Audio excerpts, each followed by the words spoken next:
Hello दोस्तों, welcome to our channel NEET प्रिपाई। और इस वीडियो में हम स्टार्ट कर रहे हैं बायोटेक्नोलॉजी प्रिंसिपल एंड प्रोसेसेस। देखो, वैसे तो बायोटेक्नोलॉजी का जो चैप्टर है ये आपको दो पार्ट्स में देखने को मिलेगा। एनसीईआरटी में इसके दो चैप्टर्स हैं, एक तो बायोटेक्नोलॉजी प्रिंसिपल्स एंड प्रोसेसेस है, एक बायोटेक्नोलॉजी एंड इट्स एप्लीकेशन। ठीक है, इसका एप्लीकेशन वाला पार्ट। सो ये दोनों चैप्टर कुल मिलाकर के अगर मैं इनकी इंपॉर्टेंस की बात करूँ ना, दोनों मिलाकर घेर लेते हैं। लगभग एवरेज बोल रहा हूँ 5 क्वेश्चन, 6 भी हो सकते हैं, 4 भी हो सकते हैं, बट एवरेज 5 क्वेश्चन दोनों चैप्टर से मिलाकर नीट में पूछे जाते हैं। सोचो 90 में से 5 क्वेश्चन है बायोटेक्नोलॉजी में।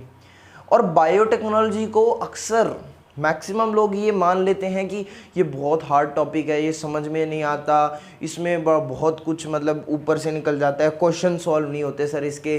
सो ऐसा कुछ है नहीं, ये केवल और केवल आपके दिमाग का भ्रम है। ये बहुत इजी चैप्टर है, अगर अच्छे से समझा जाए तो, इत्मीनान से, शांति से इसमें चीज़ों को इमेजिन किया जाए और अच्छे से पढ़ा जाए कंप्लीट मैटर के साथ, जो कि मोस्टली होता नहीं है। ठीक है, सो ये आपको कब समझ में आएगा? शांति से एंड तक ये वीडियो और इसके आगे के जितने भी पार्ट्स हैं ना, अगर विश्वास करके आपने क्लिक ही किया है ना, तो पूरा पार्ट अच्छे से सबको देखिए। चैप्टर के कंप्लीट नोट्स बनाइए खुद अपने हाथों से। मैं इसलिए बोल रहा हूँ क्योंकि अपने हाथों से लिखी हुई चीज़ें हमें ज़्यादा याद रहती हैं, बल्कि कई लोग स्क्रीनशॉट पे विश्वास करते हैं। स्क्रीनशॉट में वो मज़ा नहीं है, वो बात नहीं है जो लिख के नोट्स बनाने में है। सो प्लीज़ आप लिख के नोट्स बनाएं और लास्ट तक अच्छे से देखें। यहाँ A to Z आपको पूरी काउंटिंग समझ में आएगी। A to Z काउंटिंग होती है क्या? वो जो भी है पूरा समझ में आएगा A to Z। ठीक है, सो चलो स्टार्ट करते हैं। ये तो हो गया ज्ञानबाजी। चलो सभी डॉक्टर देखेंगे अपनी स्क्रीन पर। देखो, व्हाट इज बायोटेक्नोलॉजी? सबसे पहले biotechnology, what is biotechnology? It may be defined as the use of, it may be defined as the use of microorganisms का यूज, एनिमल्स का यूज, प्लांट सेल्स का use, यहां तक कि उनके प्रोडक्ट्स का भी यूज किस चीज में करना? To generate different products at industrial scale and services useful to us. What is biotechnology? अरे ये एक ऐसी प्रोसेस है, ये एक ऐसी ब्रांच है बायोलॉजी की जो क्या करती है, जो माइक्रो ऑर्गेनिज्म को, प्लांट सेल को, एनिमल्स को और उनके प्रोडक्ट्स को यूज लेती है और उनसे डिफरेंट प्रोडक्ट्स बनाती है, उनको यूज लेती है और उनसे ऐसे डिफरेंट प्रोडक्ट बनाती है इंडस्ट्रियल स्केल पर, या फिर ऐसे प्रोडक्ट्स बनाती है जो हमारे लिए यूजफुल हो, जो हमारा फायदा कराएं, ह्यूमन बीइंग का उद्धार करें। ऐसे प्रोडक्ट्स का बनाना, इन चीजों को यूज लेकर के, this is known as biotechnology. अब इसी बात को मैं नीचे तक पूरे अलग अलग तरीकों से बोलूंगा, ध्यान से सुनना। अब पता है पुराने टाइम में बायोटेक्नोलॉजी कैसी होती थी? How was the old biotechnology? Old biotechnology was based on natural capabilities of micro organism. इसमें ज्यादा झंझट नहीं होता था। ओल्ड बायोटेक्नोलॉजी केवल ऑर्गेनिज्म की, जो ऑर्गेनिज्म माइक्रो ऑर्गेनिज्म हम यूज ले रहे हैं ना, केवल उस माइक्रो ऑर्गेनिज्म की कैपेबिलिटी पे डिपेंड था। कैसे? अरे जैसे तुमने सुना होगा पेनिसिलिन बनवाया जाता था पहले। पेनिसिलिन जो एंटीबायोटिक है, सबसे पहले एंटीबायोटिक कौन सी है? पेनिसिलिन। पेनिसिलिन किससे बनवाई जाती थी? एक फंगस जिसका नाम है पेनिसिलियम नोटेटम, इससे पेनिसिलिन का प्रोडक्शन होता था। ये एंटीबायोटिक थी। ठीक है, तो फिर क्या किया लोगों ने?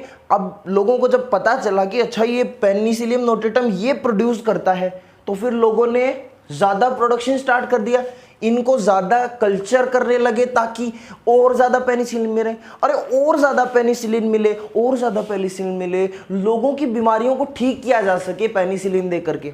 ठीक है, ये क्या है? ये ओल्ड बायोटेक्नोलॉजी है। ठीक है, मतलब जिसमें माइक्रो ऑर्गेनिज्म की कैपेबिलिटी पर जो डिपेंड है कि इसकी कैपेबिलिटी है, ये माइक्रो ऑर्गेनिज्म नेचुरली पेनिसिलिन बनाता है, हमने कोई उंगली वहां पर नहीं की है। एक और example, formation of citric acid. Citric acid कौन बनाता है, बोल जोर से? Aspergillus Niger. एक और फंगस एस्परजिलस नाइगर। यह एस्परजिलस नाइगर सिट्रिक एसिड का फॉर्मेशन करती है। सिट्रिक एसिड हमारे काम का है यार, सिट्रिक एसिड हमारे काम का, ये प्रोड्यूस करती है, ये इसकी नेचुरल कैपेबिलिटी है इस माइक्रो ऑर्गेनिज्म की कि ये बनाएगा। तो हम क्या करेंगे, हम इसको और ज़्यादा कल्चर करेंगे, बोलेंगे ए एस्परजिलस नाइगर थोड़ा सिट्रिक एसिड बनाओ ना, मेरे को चाहिए। ए पेनिसिलिन, थोड़ा सा पेनिसिलिन बना के दे मेरे को, थोड़ा चाहिए मेरे को, बीमार हो गया हूँ मैं।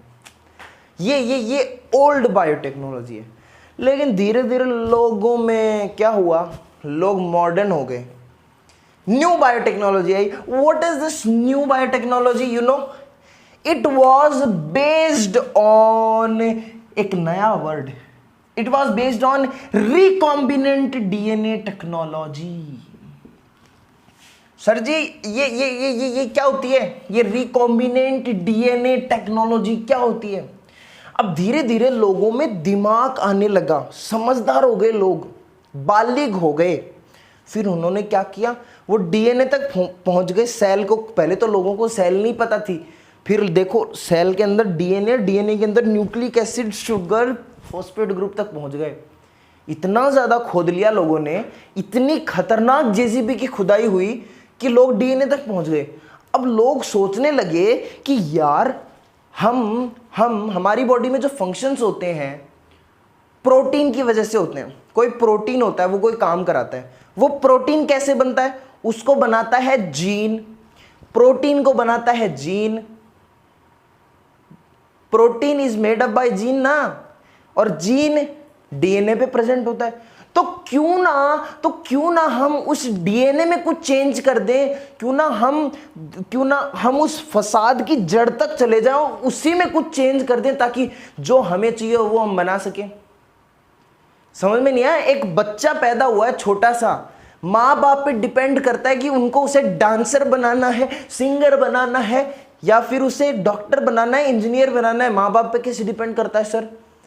एक बच्चा जैसा एनवायरनमेंट उसको मिलेगा वो वैसा बनेगा। एक सिंगर का बेटा जो बचपन से केवल घर पे हमेशा उठते जागते सोते, जब से पैदा हुआ वो गाने का एनवायरनमेंट देख रहा है, तो वो गाना गाने के लिए वो उसके अंदर एक नेचुरल कला हो जाएगी कि वो यार गाने में बहुत अच्छा है।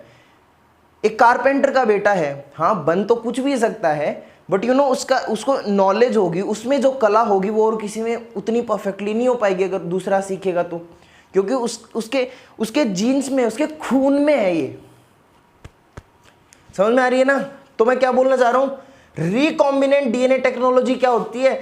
ये वो टेक्नोलॉजी है जिसमें जड़ में चेंज कर दिया जाए और जड़ ही डिसाइड करेगी कि पेड़ कैसा बनेगा। ओके, सो लोगों के दिमाग विकसित हुआ तो सोचा कि अब हमारे हाथ में, अब हम इस पेनिसिलिन से कुछ भी बनवा सकते हैं। हम इसके डीएनए में चेंज कर देंगे, जो जीन पेनिसिलिन बनवाने के लिए रिस्पॉन्सिबल है ना, हम उस जीन को चेंज करके सिट्रिक एसिड का जीन फिट कर देंगे तो वो सिट्रिक एसिड बनाने लग जाएगा। कुछ ऐसा एग्जाम्पल बता रहा हूं, ये आपको समझाने की कोशिश कर रहा हूं। So this new biotechnology was based on recombinant DNA technology. इसका एक बड़ा फेमस एग्जाम्पल है जो एनसीईआरटी में आपको देखने को मिलेगा। क्या एग्जाम्पल? मुझे भी बताओ ना। देख सुन जानी मेरी बात सुन। एग्जाम्पल है ह्यूमन जीन है ना, इंसुलिन, तुमने सुना है ना, इंसुलिन, जिसकी कमी से क्या हो जाती है? डायबिटीज। इंसुलिन एक ह्यूमन जीन है, insulin. Human gene producing insulin has been transferred and expressed in bacteria like E coli. देखो, जैसा कि मैंने ऊपर समझाया कि रिकॉम्बिनेंट डीएनए टेक्नोलॉजी मैं बता रहा था अभी तुमको, तो वैसा एक फेमस एग्जांपल है, जैसे ह्यूमन में इंसुलिन जीन है, ठीक है, इंसुलिन को बनाने वाला जो जीन है डीएनए में, जो इंसुलिन बनाता है, वो हमारे डीएनए से चुपके से निकाल करके एक बैक्टीरिया होता है ई कोलाई, उस बैक्टीरिया के डीएनए में अगर फिट कर दिया जाए तो वो जीन वहां भी इंसुलिन बनाएगा। ऐसा माना लोगों ने, ऐसा किया लोगों ने एक्सपेरिमेंट कि अगर इंसुलिन बनाने वाले जीन को हमारे डीएनए से निकाल करके ई कोलाई के डीएनए में फिट कर दिया जाए तो इंसुलिन यहां जो बन रहा था वो इंसुलिन यहां भी बनेगा, यस और नो? बनेगा ना। सो यही तो बात बता रहा हूं मैं कि दिस इज न्यू बायोटेक्नोलॉजी। मतलब इंसुलिन बनवा रहे हैं हम ई कोलाई से, ओले, तो human gene producing insulin has been transferred and expressed in bacteria like E coli. अच्छा सर ये क्यों किया? क्यों क्यों क्यों क्यों क्यों किया? पूरा चैप्टर इसी पे बेस्ड है, अच्छे से समझ में आएगा।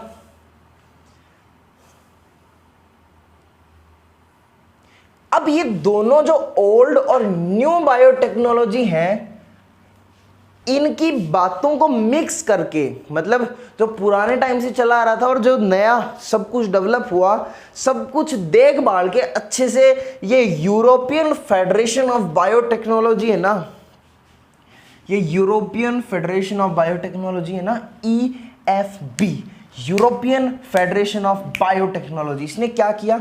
इसने दोनों चीज़ों को इंटीग्रेट करके एक पर्टिकुलर बहुत प्यारी बड़ी सेक्सी डेफिनेशन बना दी। देखो, इट इज द इंटीग्रेशन, यानी जोड़ना, the integration of natural science. Natural science जो जो काम कर रहा है, जैसे पेनिसिलिन, नोटेटम पेनिसिलिन बना रहा है, सो नेचुरल साइंस का इंटीग्रेशन एंड ऑर्गेनिजम्स का, सेल्स का, पार्ट्स का, उनके पार्ट्स का, thereof, parts thereof, and molecular analogues for product and services. बड़ी मस्त बात है ये मॉलिक्यूलर एनालॉग्स क्या होते हैं सर? बाकी चीजें तो नाम से समझ में आ रही हैं, मॉलिक्यूलर एनालॉग्स क्या होते हैं? देखो,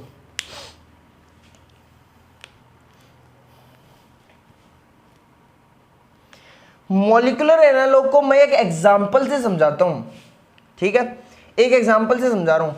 एक 5 रुपए का पेन है, एक 5 रुपए का पेन है, ये पेन रहा 5 रुपए का पेन, ब्लू पेन है, ठीक है, डॉट है, 5 रुपए का है, डॉट है, ठीक है, एकदम सिंपल सा। मान लो रिनोल्ड वाला पेन है सर, वो तो आजकल 7 रुपए का आता है, तो ठीक है 7 का मान लो, वो रिनोल्ड वाला पुराना सा पेन है वो, ठीक है। अब लोगों ने एक 250 रुपए का पेन निकाल रखा है, 250 रुपए का पेन निकाल रखा है, जो दिखने में बड़ा सुंदर दिखता है, चमकता है दूर से एकदम, लेकिन लिखने में दोनों आते हैं ना तो दोनों सेम ही लिखते हैं।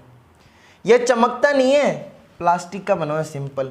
इसमें लोगों ने मेटल जोड़ा, कुछ ना कुछ करके एकदम सुंदर बना दिया, 250 रुपए ले लिए। और भी अच्छा एग्जाम्पल दूं क्या?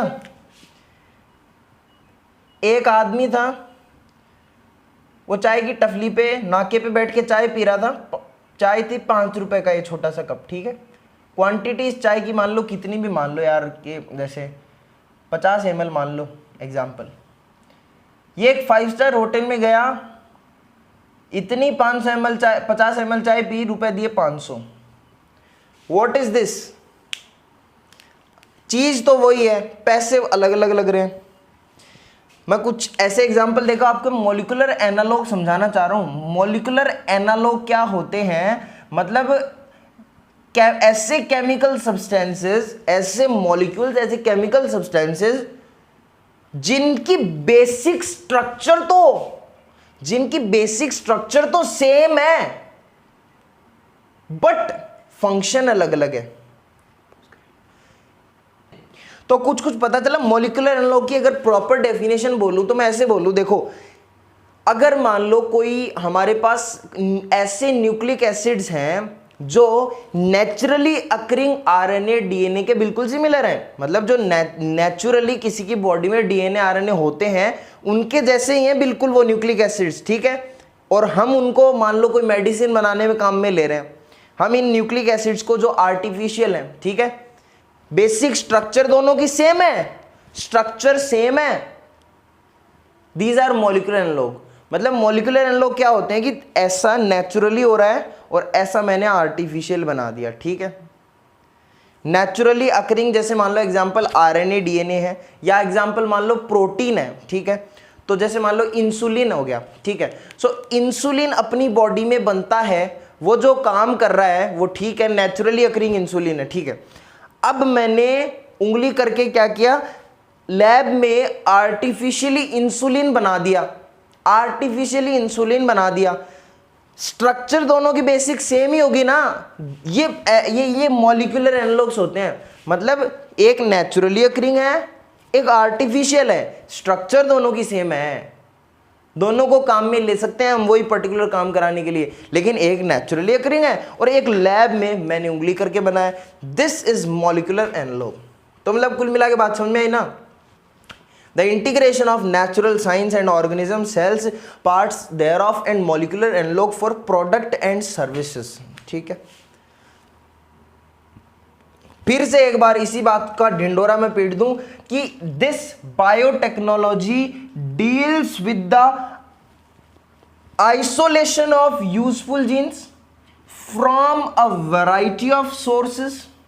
पहला काम बायोटेक्नोलॉजी में क्या होगा, हम जीन्स को आइसोलेट करेंगे, यूजफुल जीन्स को, जो हमारे काम के जीन्स है ना, उनको आइसोलेट करेंगे अलग से किसी सोर्स से। जैसे एग्जांपल, ह्यूमन से इंसुलिन बनाने वाले जीन को हमने अलग कर लिया, isolation of useful gene from a variety of sources and the formation of new combination of DNA. मतलब क्या करेंगे, अब हम इसको, ये जो हमने ह्यूमन इंसुलिन का जीन निकाला है, इसको इससे हम नया रिकॉम्बिनेंट डीएनए बनाएंगे, नया कॉम्बिनेशन बनाएंगे डीएनए का। कैसे बनाएंगे, यहां से ह्यूमन से निकाला, ये इकोलाई बैक्टीरिया बैठा था, यहां पर जाकर के इसके डीएनए में डाल दिया, तो इसका डीएनए क्या हो गया, नया कॉम्बिनेशन बन गया ना। यहाँ पे देखो एग्जाम्पल, ये देखो हमारा ये डीएनए है, सर्कुलर तो नहीं है सॉरी, तो ये हमारा डीएनए है। यहाँ से ये मैंने, मान लो एग्जाम्पल दे रहा हूँ, यहाँ से ये मैंने इंसुलिन प्रोड्यूसिंग जीन है, इसको निकाला, ठीक है, ठीक है, निकाला। देन ये ई कोलाई का डीएनए है, सिंगल सर्कुलर, यहां पर मैंने इसको काट के, और ये जो मैंने यहां से ह्यूमन का जो इंसुलिन बनाने वाला जीन था, ये मैंने यहां फिट कर दिया। सो ये क्या बना, ये बना रिकॉम्बिनेंट डीएनए, नया कॉम्बिनेशन बन गया डीएनए का। ठीक है, ओके, यस और नो। Now let's read it again. Biotechnology deals with the isolation of useful genes from a variety of sources and the formation of new combinations of DNA, recombinant DNA for repair, improvement, perfection and matching of a genotype. Why do we do this process? What is the main reason behind this? For human welfare, for our services, for repair, improvement, perfection and matching of a genotype. Thus हम यहां से conclude कर सकते हैं कि genetic engineering में भी defined as, genetic engineering में भी डिफाइंड है। ये जेनेटिक इंजीनियरिंग क्या है, अरे ये जो काम करते हैं ना, इसकी जो इंजीनियरिंग है, that is known as genetic engineering. ये जो ठोक पीट करते हैं ना, ये जैसे कोई गाड़ियों का काम करता है तो उसको मैकेनिकल इंजीनियर को बोलते हैं, और किसी ने अगर बायोटेक्नोलॉजी सीखी है और वो अगर ये ऐसा काम कर रहा है ठोक पीट का, यहाँ से निकालना, यहाँ डालना, यहाँ से निकालना, यहाँ डालना, वो करना, पूरे दिन इनके बीच में घूमते रहना, ऐसा जो काम करते हैं ना, उनको जेनेटिक इंजीनियर्स बोलते हैं। And this is known as genetic engineering. समझ में आ रहा है ना, this is known as genetic engineering. So genetic engineering क्या होती है, ये ऐसी टेक्निक है, as a technique for artificially and deliberating modifying DNA gene to suit human needs। सीधी सी बात है, फिर मैंने वही बात बोल दी कि ये जेनेटिक इंजीनियरिंग या ये बायोटेक्नोलॉजी में इंक्लूड होती है genetic engineering. So genetic engineering एक ऐसी टेक्निक है जिससे हम आर्टिफिशियली एंड डेलिबरेटली मॉडिफाई कर सकते हैं डीएनए को, जीन को, ताकि इंसान को फायदा हो। हर जगह इंसान फायदा देखता है, यहां भी फायदा होगा। इंसान को कैसे फायदा हो सकता है, हम जीन को कैसे मॉडिफाई करें कि हम और खतरनाक हो जाए। Is it okay? चलो अब एक बार फिर समझते हैं। एक इन चीज़ों को मैं चैप्टर में लास्ट तक इतनी बार रगड़ूंगा कि अच्छे से याद हो जाएगा, देख लेना। In genetic engineering. In genetic engineering क्या होता है ये प्रोसेस बताता हूं। Breakage of DNA molecule at two desired position. ये डीएनए भाई, ये मेरा डीएनए है, बड़ा सोना है, डबल स्टैंडर्ड है तू, डबल स्टैंडर्ड मेरा डीएनए। मैंने इसको यहां से काटा, ठीक है, दो डिजायर्ड पोजीशंस पे काटा मैंने। इसका ये जो पार्ट है इसको आइसोलेट कर दिया। मैंने इस डीएनए के पर्टिकुलर पार्ट को आइसोलेट कर दिया था जिसमें मेरा डिजायरेबल जीन प्रेजेंट है। मैंने डीएनए का वो पार्ट काटा, मैंने वो पार्ट काटा, दो डिजायर्ड पोजीशन से डीएनए को फाड़ दिया और कौन से डिजायर्ड पोर्शन लिया जिसके अंदर मेरा डिजायर्ड जीन है, जो मुझे चाहिए वो जीन जहां पर है ना, वो मैंने पार्ट काट लिया। ले तू तो आजा, बाकी बच, मेरे को मतलब नहीं है बाकी से। Two desired positions is done. ये काम करता कौन है, कौन काटता है सर? इनके पास कोई कैंची होती है क्या? डीएनए को काटने के लिए कोई कैंची है क्या? कैसे कटता है डीएनए? मेरे को बताओ, मैं भी काटूंगा। तू नहीं काट सकता डीएनए को। इसके लिए मॉलिक्यूलर सीजर की जरूरत होती है, सीजर की नहीं, मॉलिक्यूलर सीजर की जरूरत होती है। किसकी? मॉलिक्यूलर सीजर की जरूरत होती है। ये मॉलिक्यूलर सीजर है रेस्ट्रिक्शन एंडोन्यूक्लियस एंजाइम। बोल दिया ना मैंने, restriction endonuclease enzyme is known as molecular scissor, जो डीएनए को काटता है। अब मैंने काट लिया, काट के इसको अलग कर लिया, इस डिजायर्ड डीएनए को। This is isolation of specific DNA segment. एक स्पेसिफिक डीएनए सेगमेंट की मैंने कटाई कर ली, जेसीपी से खुदाई कर ली, आइसोलेट कर दिया इसको। अब क्या होगा सर? आइसोलेट करने के बाद क्या होगा? इसके बाद मैंने ई कोलाई को बुलाया, इधर, या फिर मैंने एग्रोबैक्टीरियम ट्यूमिनिफेशंस को बुलाया। मैंने उस ऑर्गेनिज्म को बुलाया जिसके अंदर मुझे ये डालना है। मैंने उस कैंडिडेट को, उस माइक्रो ऑर्गेनिज्म को, उसको बुलाया, उस सेल को बुलाया जिसके अंदर मुझे जो डिजायर्ड डीएनए मैंने मेरे से आइसोलेट किया उसके अंदर मैं डालूंगा और वो मुझे मेरा काम करके देगी। It is just like surrogate mother. It's just like surrogate mother. Okay, now insert it in another DNA molecule at desired position. another DNA molecule कहाँ मिलेगा? जो भी आगे जो दूसरा ऑर्गेनिज्म होगा उसके अंदर मिलेगा। another DNA molecule at desired position। अब उसके अंदर भी हमने क्या किया, ये ले जा करके कहाँ अटका दिया, लगा दिया कि भाई ले ये इस पोजीशन में मुझे यहाँ पर लगाना है। ठीक है, ये चीज़ें पढ़ेंगे और अच्छे से, पूरे चैप्टर में इनका ढिंडोरा पीटेंगे। अब जैसा कि मैंने बोला था, डिजायर्ड डीएनए लगा दिया है। अब ये क्या बन गया? रिकॉम्बिनेंट डीएनए बन गया। रिकॉम्बिनेंट कहाँ बना है? आगे की तरफ। जैसे मेरे से डीएनए निकाला और उसमें डीएनए का वो पार्ट जोड़ दिया उसके डीएनए में, तो उसका कैसा हो गया डीएनए? रिकॉम्बिनेंट डीएनए हो गया, रिकॉम्बिनेंट डीएनए हो गया। ठीक है, यही पूरी जो प्रोसेस है, this is known as genetic engineering. Genetic engineering में यही होता है। जेनेटिक इंजीनियरिंग जो ह्यूमन वेलफेयर के लिए होती है, जो इंसानों के फायदे के लिए होती है, this is genetic engineering. And genetic engineering basically aims at जोड़ो तोड़ो फिर जोड़ो, एम्स एट एडिंग, रिमूविंग और repairing of A part of genetic material. Genetic material है, उससे मैं कुछ निकाल रहा हूँ, फिर दूसरी जगह कहीं डाल रहा हूँ, कहीं कुछ टूट गया तो उसको रिपेयर कर रहा हूँ डाल के। So this is all about genetic engineering, यानी जेनेटिक्स की इंजीनियरिंग, जेनेटिकल मटीरियल की इंजीनियरिंग, that is known as genetic engineering.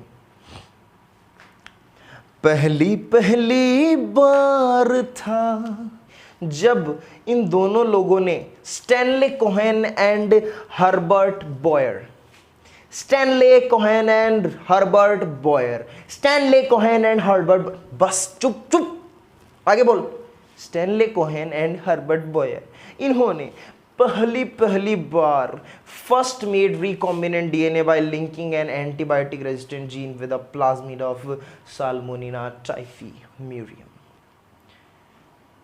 सबसे पहली बार Stanley Cohen and Herbert Boyer ने एक रिकॉम्बिनेंट डीएनए बनाया था। ठीक है, कैसे बनाया था? इन्होंने एक एंटीबायोटिक रेजिस्टेंट जीन लिया था। अब समझ गए ना, एंटीबायोटिक रेजिस्टेंट डिजायर्ड जीन नहीं हमारा, एंटीबायोटिक रेजिस्टेंट जीन, इसको लिया। फिर उसके बाद में ये जो साल्मोनेला टाइफीम्यूरियम, नीला नीला अंबर, ये साल्मोनेला टाइफीम्यूरियम, ये एंटीबायोटिक रेजिस्टेंट लेकर के इसमें डाल दिया। अब इसमें कहाँ पर डाला? इसके प्लाज्मिड में डाला। सर जी वो प्लाज्मिड क्या हुआ है? प्लाज्मिड ये एक्स्ट्रा क्रोमोसोमल जेनेटिक मटेरियल होता है, एक्स्ट्रा डीएनए होता है। देखो ये एक मैंने मान लो एक इकोलाई बनाई है, इसके अंदर ये इसका मेन जेनेटिक मटेरियल है। ठीक है, इस मेन जेनेटिक मटेरियल के साथ साथ यहाँ पर कुछ एक्स्ट्रा क्रोमोसोमल डीएनए प्रेजेंट होता है जो आपने सेल बायोलॉजी में पढ़ा होगा। सो this is plasmid is extra chromosomal DNA, ये भी जेनेटिक मटेरियल तो ये भी है। तो इस प्लाज्मिड के अंदर इस एंटीबायोटिक रेजिस्टेंट जीन को डाला साल्मोनेला टाइफी में, और जो हमें करवाना था वो करवा डाला। पहली बार इन्होंने ऐसे रिकॉम्बिनेंट डीएनए का फॉर्मेशन किया था, कोशिश। उसके बाद में ये जो मैं आज पढ़ना पड़ रहा है ना बायोटेक्नोलॉजी, किसकी औलाद है? पॉल